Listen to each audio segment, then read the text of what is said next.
zvinoshamisa, zvinotyisa uye zvinenge zvichida kuita sei, zvichida kufumurwa.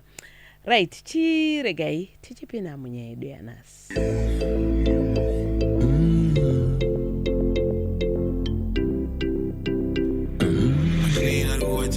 Pakutumira kana kutumirwa begi London simne jobegi Ndotemba Access Forex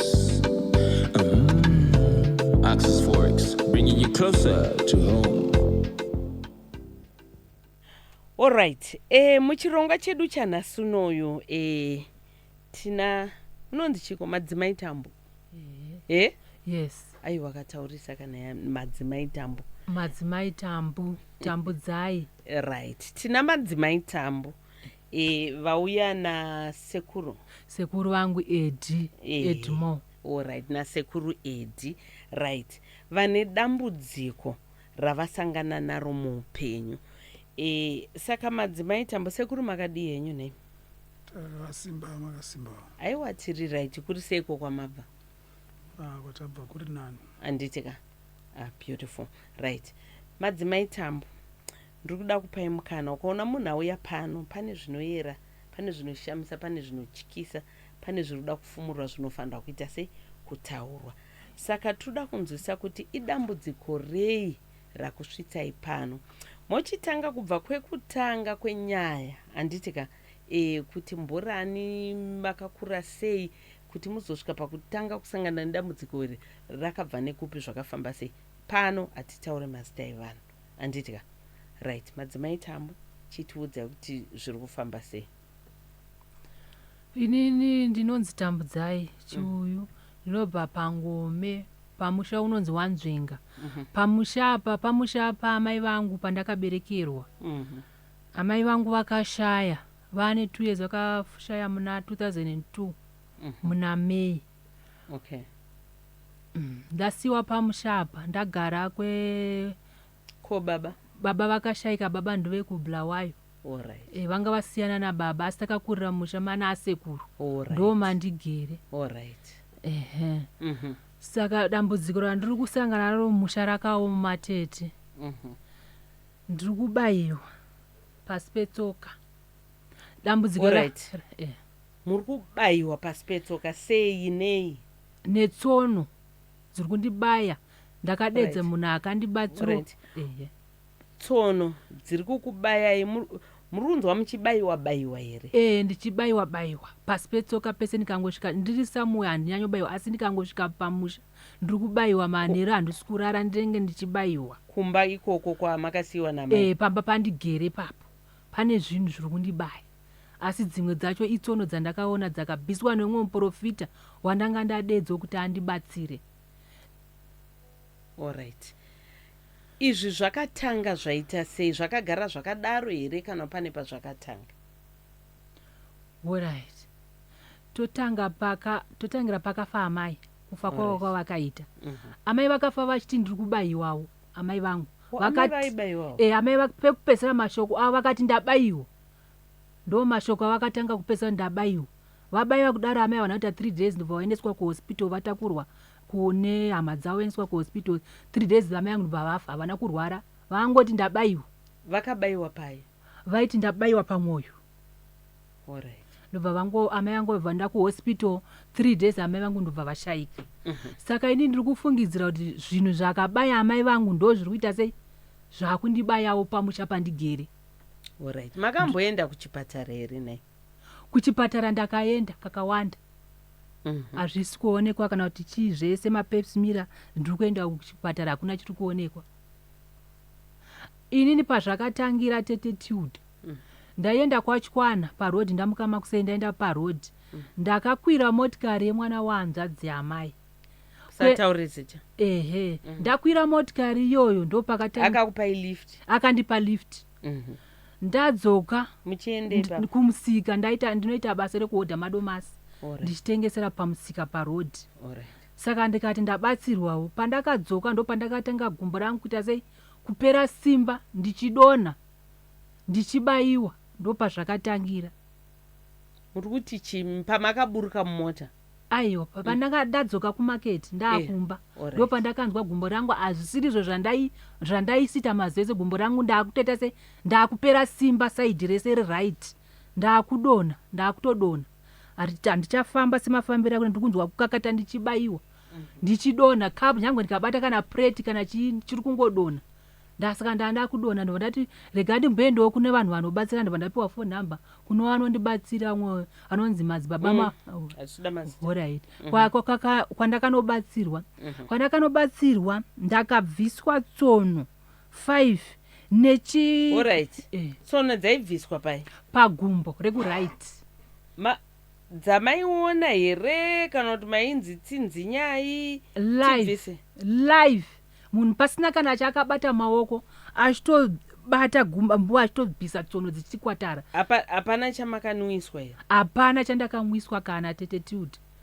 Life ndishona kuti zvinhu zvikubva ende pandaitobva ndaitonzwa pain imwe yachona ndichitonzwa right pandabviswa but paaizoenda ndaisara ndichibaiwa futi. Alright, paburitswa tsono ipapo pari kusara pane gomba here, pari kusara pakaboka here? Pamwe pachona paanenge atadza pachona paitobuda ropa iya paakabaiwa pane imwe yakatomubaya parwakati Madzimai Ndabaiwa ndikationa live akatobaiwa. Akabaiwa nei? Netsono yange yakabva kwandiri akati Madzimai Ndabaiwa. Alright, yakamubaya nekuti anga atadza kuibata here kana kuti yakatongoya ikamubaya? Yakanga atadza kuibata mabvisira akati yakabva yajamba ndobva yasoita ndobva yasomubaya parwoko. Nezvidumwa zvimwe zvacho zvine chuma. Nechakatanga zvidumwa zvazviri pai? Zvanzvo zvakabviswa mugumbo. Chimwe chacho chine mazinzara akadai. Ndakatochifota chiri mufoni mangu. Ndikabvunza madzibaba hanzi ndononzi dumwa. Amai, pamaibviswa zvinhu zvamuri kutaura izvi, makasvinura? Ndandakasvinura. Hapana chakamakanwiswa? Never. Live. Angari ega here paiita izvozvo, paidzura zvinhu izvozvo? Angari. Kana kuti ane vamwe vaanoshanda? Angari ega. But alright, anga akapfeka magemenzi? Anga asina kana gemenzi. Anga atone short sleeve yake. Indaitofunga pamwe zviri kubva. Anga asina homwe? Anga asingaise maoko momwe? Anga asingaise live tete. Live zvinhu zvichidzurwa live. Unoziva zvinhu zvamuri kutaura zvokuti zvine maziso zvakada zvotengeswa pambara? Zvinotengeswa but ilive tete. Ilive because pandaitorwadziwa pain iwe paaibvisa ndaitonzwa kurerukirwa negumbo. Reni chakabata kuti mbi live story. Alright, okay. Yes. Saka mva madini? Kechi2 pandakazomudedza kumba kwandogara. Iye uyu akabaiwa netsono. Ndivati zvinhu zvandichada kuita ndega. Ndakuda kudedza sekuru vari padhuze neni kuti sekuru yaubviswa uyaimuone zvinhu zvandiri kubviswa kuitira witness mangwana mumusha kana ndakuudza vanhu. Mono zvinhu sekuru ndobva vauya havana kuramba kwenguva iyoyo. Sekuru ndobva vagarawo pasi ndobva vaonawo mukomana achita basa rake vatozviona sekuru vachizvionawo. Sekuru Edi wacho. Ndizvona sekuru? Ndizvozvo. Okay, makaona chii sekuru? Ndokumbira munyatsogara musvike papedyo nemaiki edu apa. Chandakaona inini ndakaona tsono munhu paakasvika akasvika vatovhura bhegi ndokumbira mutaurise sekuru. Akasvika ndobva avhura bhegi rake vatora zvaanozora maoko waitonge twetumabhodhoro tudiki vazora maoko bvati kuna bhegi mamune zvaanoshandisa nange mafuta akatora salt. Makaona here zvazviri mubhegi zvese? Kamaingoona zvaakabudisa chinhu zvatakaona. Saka akabva ko zvimwe zvazviri mamwe akabhega diki. Saka akabva ati kuna uyu zora salt. Ubva azora salt na Madzimai Tambu. Bazora salt pagumbo rake pachipaiti pari kubaya. Ndobva abata pekutanga bvadzura tsono yekutanga vabata pech2 imtsono idzo ndaitodzona dzaituti akabata so sekuru muri munhu chidiki handiti mainyatsoona here makanyatsotarisa? Ndakatobadza memtone light ndandabadza futi usiku akuri usiku. Saka aita akakwachura akabata so waitonzwa toti kwatara toda totsvaga tese totatonoti itsono obva atora obva aisa muplate. Saka tsono dzandakaona dzakatangodzurwa dziri 3 ndopakazobuda chimwe chaita unge handonatsokunzwisisa kuti chii. Saka uyo chichibuda pai pagumbo pakasara pakaboke ini pandakaona paibuda tsono paitobuda ropa harisi ropa rekutswinywa here kuti inini pamaonero angu andakaita zvangu nemaonero andaita ndakaona kuti noti ndotombonzwa umbobaiwa musana kubva pawakaona kutobvira nekubvira kumashure. Okay. Saka akazonoti apa ndo pari kunyanya kurwadza apa. Ndopakadzurwa rimwe zitsono renge rakakura, zitsono iro rakatotyoka. Uyu paidzura tsono dzedze akatozombobaiwa paruoko neimwe tsono yacho. Munhu wacho bvata zvinhu zviri mumusha muno zvakawanda pada kutodzurwa pada kubatwa chirimo mumusha macho chidumwa hanzi ndo chidumwa here. Saka akati imi michiunganidza naye nehama dzenyu motaurira nehama dzako nevakoma vako nevamwe venyu ndozopinda mumusha menyu ndokukwanisa kubata zvimwe zvacho. Okay. Right, Madzimai Tambu, mataura muti zvinhu zvakatanga pamakapiwa lift nemwana wehanzvadzi yamai venyu. Yes. Right. Mataura amuri kuita zvine chekuita here nemunhu akakupai lift? Yes. Semuri kudaro? Zvine umbo nekuti pakatanga pafa sekuru baba vake. Pakafa sekuru baba vake. Baba vani? Baba vake. Vanova hanzvadzi yamai venyu? Akaudza musha wese zvikanzi baba vauraya nani naatete achireva amai vangu. Okay. Babafa vakateera sekuru tau. Alright, suda mazita. Vakasera muningina wake. Vamwe sekuru. Vamwe sekuru muningina wake. Atsuda mazita. Alright, muningina wake paakashaya akabva ati ndiani futi? Ndatete. Ndatete vaita sei? Alright, okay. Ndobva kwafa hanzvadzi yake musikana. Alright, chingotaura kwakafa vanhu vangani? Kwakafa vanhu 4. Amai vangu ndo vakazopesera. Amai vangu pavakapesera kufa zvikanzi atete vabaiwa nezvinhu zvavo. Mashoko aya ndo atakati. Naye munhu akakupai lift? Hanzi atete vabaiwa nezvinhu zvavo. Saka pakafa tete anoti ari kufamba achitaura kuti iye zvinhu zvaatete pavanga vasati vafa vakandisiyira zvinhu. Ndo zvaari kuudza vanhu. Kune zvinhu zvavakandisiyira. Kune dumwa randakapiwa naatete nezvinhu nemimwe mishonga nezvimwe zvinhu zvandakasiyirwa naatete pavakafa. Saka kureva kuti amai venyu navo vaibata-bata? Atete amai venyu? Amai vangu. Saka kuti amai venyu vane zvavava nazvo? Ndo matauro anoita mukomana uyu. Aiwa, imimi sekuona kwenyu? Sekuona kune inini ndinodaira kuti kune zvinhu zvaanoziva iye naatete zvaakasiyirwa ndo zvandiri kuda kuti zvibude pachena. Zvinhu zvachona zvaakasiyirwa nekuti ndo zvakundibaya. Nekuti mabayirwa andiri kuitwa ndo mabayirwa aita amai vangu. Saka amai vangu vakafa. Saka ndada kuziva kuti zvinhu izvo zvakasiyirwani zviri kundibaya zvavakabayiwa nazvo. Ndo zvandava kuda kuti zvibude pamusha. Kuti azviburitse. Nekuti ndo zvakundikuwadzawo inini. Right. Ndaona nguva yamasvika pano, masvika pane nguva chaizvo. Makagarapo. Muchingokwenya muchingobata makumbo. Saka mune muchingobayiwa chero ipe nguva? Ndichitobayiwa ndichirwadziwa chenje akabata kuti mpi. Ndichirwadziwa pasi petsoka pasapa ndichibayiwa. Ndichikwenya. Ndakatarisa ndiri kure. Ndichivaviwa. Pamataura nyaya yenyu ndichida kuona kuti kubayiwa kwacho ndekwenguva muri kumba chete here kana kuti chero ipi nguva? Ipi nguva nyangwe pandofamba asi zvinoita wesi kana ndiri kumba manheru ndo pazvinoita wesi. Zvinondibaya tete handirare ndo randakasvinura kusvika 4 kure kwaedza ndichirwadziwa. Ndichibayiwa zvichivava ndichivaviwa gumbo rese richivava. Rimwe racho nakatanga rimwe racho ranhanira handichanasogona kufamba. Kana basa randiraita ndaitengesa madomasi ndichifamba ndichitengesa ndichisa pamusika ndichitori magadheni asi nezvandichakwanisa handichagona tete nepumbu. Alright. Okay. Right, ndo nyaya yatinayo. Amai ava nyaya pane nyaya yangu ndepekuti muri kuti angoedza kukubatsirai chete. Zvinoyera iye ndiye anotoba. Anoatakwa. Yes, anobva abayiwawo. Kune kwandakamboendawo zvikanzi kwandakanoshandirwa zvikanzi musikana tora sauti nefodya ukwiza amai ava. Musikana akatambura zvikanzi ndabayiwa ndiri kubayiwa zvinhu. Aibayiwa pai? Ipopo pasi petsoka nepapa pane exactly pari kundibaya ndo paaikwisa sauti asi amai ndabaiwa nezvinhu zvamuinazvo. Saka zvakazopera sei izvo? Takazongomusiya wemva ndaenda kumba ndizoti akazosara sei. Okay.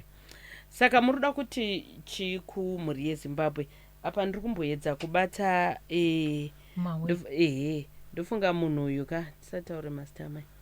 Munhu uyu ndambotaurawo navo, right?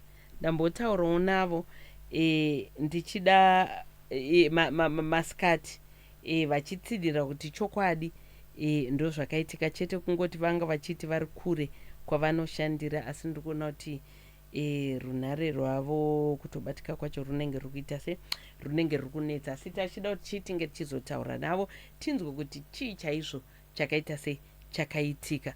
Saka imi kuuya kwamaita pano muri kuti chii kuruzhinji rweZimbabwe? Inini achikumbira kuti mhuri yeZimbabwe ndinokumbirawo rubatsiro kana paine vanhu vanozvigona vauyozondibvisirawo zvinhu zviri pamusha apa. Ko vakabaiwawo futi ani mati wese sofa wamaona ari kubaiwa. Ndinokumbira vanhu vane masimba vauyozondibvisira zvinhu izvi, vabvise futi zvinhu zvakapiwa sekuru naamai nekuti ndo kwazviri kubva nekuti amai vakafa kune iye ari kuti akasirwa zvinhu zvachiona. Ndinokumbirawo mhuri yeZimbabwe kuti muyozondibatsirawo mubvise zvinhu zviri pamusha apa zviri kundibaya pamba hapasi kugarika. Ndiri kubayiwa, ndibatsirewo mhuri yeZimbabwe, ndibatsirewo, ina hapana chandinacho. Alright. Pamba ipapo muri kugara nani? Ndinogara ndakasirwa Primo asingataure, mwana iye hataure, ndo wandakasirwa naye iye Primo manhera. Alright, asina mazita mai. Alright, ndosarwa mwana wasisi vangu amai vakaita se vakashaya. Asi Primo manhero anorara achichema. Mazita. Anorara achichema Primo andizoti anenge achichemei. Amai tisataure mazita. Manzwa tisataure zita remwana. Alright. Anodanzura bvudzi rake achidya, asi apa ndendamubikira sadza handizivi kuti chichiri kuitika paari, haataure Primo. Saka ndachida rubatsiro pamusoro paPrimo kuti mhuri yeZimbabwe zita remwana nanchibatsiro pamusoro paPrimo.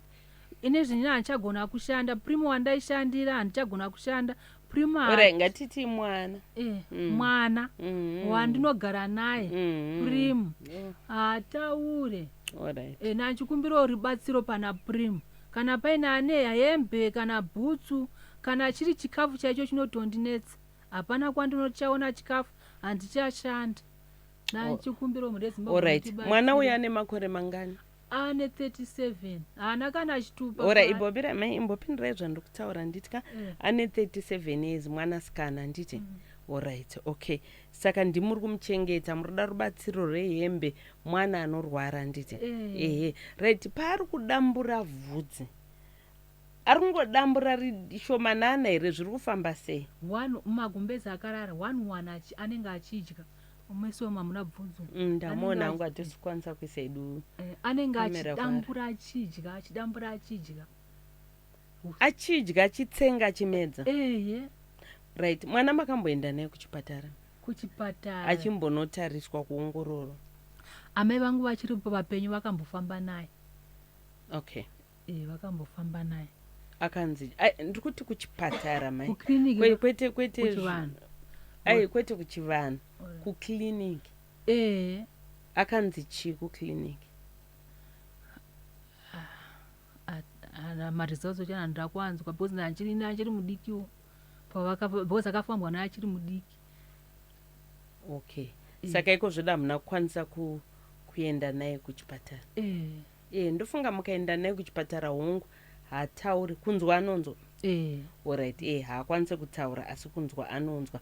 Pamukaenda naye kuchipatara anogona kunobatsirwa ongororwa kuti chii chinonetsa okwanisa kutanga achibatsirikana. Zvakanaka itete. Anditika. Alright. Saka pamwana uyu matiri rubatsiro rwamuri kuda nderwechi? Chana achikumbira mhuri yeZimbabwe pamwana wandinaye hembe chaidzo dzekuti apfeke, chikafu chaicho chekuti adye handina, nekuti upenyu hwangu ndiyega mwana wamunogara naye, imi hamuna venyu vana? Ndinavo. Alright. Okay, saka mune venyu vana neuyu? Wandinogara naye ndiPrimo, mwacho mwana anofudzawo mombe kwaanofudza. Wenyu mwana? Mukomana. Okay. Anofudza munhu. Vana venyu hapana rusangana nedambudziko rekubayiwa here? Aiwa, hapana wandatanzwa. Handiti. Alright, it's okay. Saka vanhu varida kukubatsirai vanokubatai papi madzimai? Dziri mufoni. Foni. Alright, okay. Yeah. Hanzi naMadzimai Tambu wese angoda kuedza kundibatsira ari kungobayiwa. Inova ndonyaya vari kuti ndonyaya vaunza pana. Hanzi wese ada kuedza kundibatsira ari kuita sei ari kungobayiwa. Ndokumbirawo saka regai tipiwe nhamba dzavo. Tapiwa nhamba dzavo toona kuti vanoita sei vanobatsirikana sei. Kune vari kubatsira muri kungonzwawo hapana kana chiripa hapana kana mari. Kungoita sei kungozovabatsirawo pachena. Anditika pakwethi uhlelo esilalo-ke namhlanje silomama lapha-ke othi yena usehlanganele dubo lokuthi kulokhona okumhlabayo phansi kwezinyawo. Kukhona okumhlabayo, so lapha ahamba khona siyadinga kumbe siyacela-ke uncedo. Umuntu yena lo vele uyabe vele wamphathisa nguye ogcine sesenza njani esehlatshwa. So yiyona-ke indaba ebesilayo kumbe singathi-ke indaba esilayo-ke kwelanamhlanje. So khathesi-ke usakhangela-ke inamba zakhe varombotaurisa namba dzavo. Regai tione namba dzamadzimai kuti dzakamira sei. Right, kune avo vangada kuvabatsira 0774 738 783 0774 738 783 ndo namba dzaMadzimai Tambu. Anditika 0774 738 783 738 783. Saka varida kubatsira muvabatawo ipapo. Ndofunga mangonzwa hanzi vanozvitemba because vari kuti kwese kwavaenda zvese zvavaita munhu yanenge angobatsira anoita sei. Imimi pachenyu munonamata here madzimai? Munoenda kuchechi? Ndinopinda 7th day. Alright, okay. Tatitisa. Alright, dzimai foni mai. Ndandiri kuti tisataure mazita. Munoenda kuchechi mononamata asi mukumboendawo futi kunana manzi baba vamuchitsvagawo kubatsirikana? Kwese ndiri kufamba tete. Alright. Alright. Kwedu kunonetsa network ndida kubata kuvamwe wacho nahama yekuti mugovabata. Alright, aiwa, no, it's okay. It's alright. Alright. Aiwa, it's okay. Chidzimai foni yenyu nai madzimai. Dzimai foni chidzimai. Anditika. Chidzimai. Right, sekuru. Ndimaperekedza muzukuru wenyu. Shoko ramungada kutaurawo kumhuri yeZimbabwe ndere kuti chiMadzimai Tambu dzimai foni. Ndotokumbirawo kumhuri yeZimbabwe. Ndotokumbirawo rubatsiro nokuti musha medu macho hamusina watoti baba. Alright. Ndotongoti mhuri yacho yese yaitaka kupera. Asi pane akashayika anonditeedzera inini. Aitaura futi nyaya yekuti ndobayiwa. Aikaka, saka vanhu vese mumusha vari kungochema nenyaya yekuita sei yokubayiwa?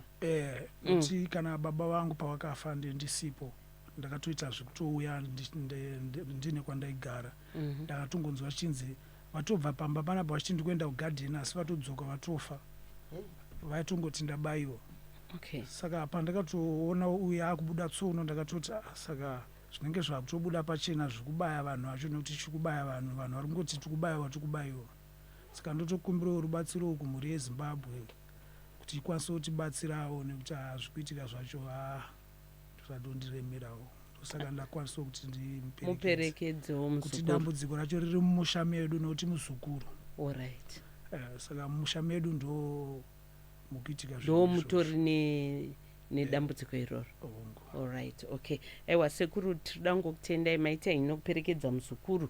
Anditika Madzimai Tambu imimika tinoda ngokutendai nekuya kwamaita. Namba tapa vanhu vachada kubatsira tikukumbirisa vabatsire pachena nekuti mari yacho amutorina. Anditi apa atorina mari yacho kana anditika. Alright, okay. Aiwa tinotenda maita henyu. Waitako musikana nekuya anditika thank you sekuru maita enyu munogona enyu kuchibuda. Ndo nyaya tange tiinayo nhasunoyo patiri kuti zvinoyera, zvinoshamisa, zvinotyisa, zvinoda kufumurwa. Chikamu chatinounzirwa ka neveaccess forex. Right, access forex iri kuti chi hanzi it's a leap year this year, so ladies out there, worry no more, we have you covered. Access forex would like to spice things up for you this year. Valentine's dinner is on us. Murikunzwa hanzi musaware madzimai, this year leap year ndisiti kufanira kunge tichispoila vana baba. Saka access forex iri kutaura kuti chii zvaunongoita hanzi enda pamasocial media platforms ese access forex otumira pikicha yemudiwa wako, yababa vekwako, yemukomana wako. Saka picture ichawana malikes akawanda. Munhu yeye anenge aitumira ndianeze ngakuita sei vakukwanisa kuti vange vachipiwa mari yekuti vange vachienda kudhina nemudiwa vavo. Saka ndo zvatiri kuita chi kuaccess forex. And don't forget, you can also send money, togona kutumira mari ichitenderera muno muZimbabwe. Ndo zvatinoita kuaccess forex. Please stand by, tichazenge ndichikupai update yababa vaya vekumera mazamu. Nzalipage i-update ekababa lwana-ke esasilaye vamakoni vekumereswa mazamu. Change tichikudza kuti zviri kufamba sei.